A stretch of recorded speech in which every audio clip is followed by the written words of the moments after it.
కనకదుర్గమ్మ తల్లి యొక్క మూర్తిలో ఉన్న వైచిత్రి ఏమిటంటే అమ్మ 8 భుజాలతో ఉంటుంది. అష్టాదశ భుజాదేవి అని ఆ అమ్మవారు అష్టభుజాదేవి 8 భుజాలతో ఉంటుంది.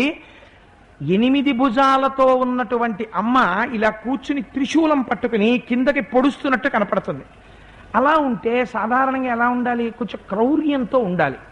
కానీ మీరు అమ్మ ముఖం వంక చూడండి, ముఖం అంతా పసుపు రాసేసుకుని, పెద్దింటమ్మ కదా, సనాతనమైన తల్లి కదా, అందరికీ ఆశీర్వచనం ఇచ్చే తల్లి కదా, అమ్మలగన్న యమ్మ ముగురమ్మల మూలపుటమ్మని ఆయన చేత నమ్మితి నామనంబున సనాతనులైన ఉమామహేషులన్న రుక్మిణీదేవి చేత స్తోత్రం చేయబడిన తల్లి కదా. ఇంత పసుపు రాసుకుని, ఇంత పెద్ద గుండ్రం కుంకంబొట్టు పెట్టుకుని, అమ్మవారు ఎర్రటి పెదిములు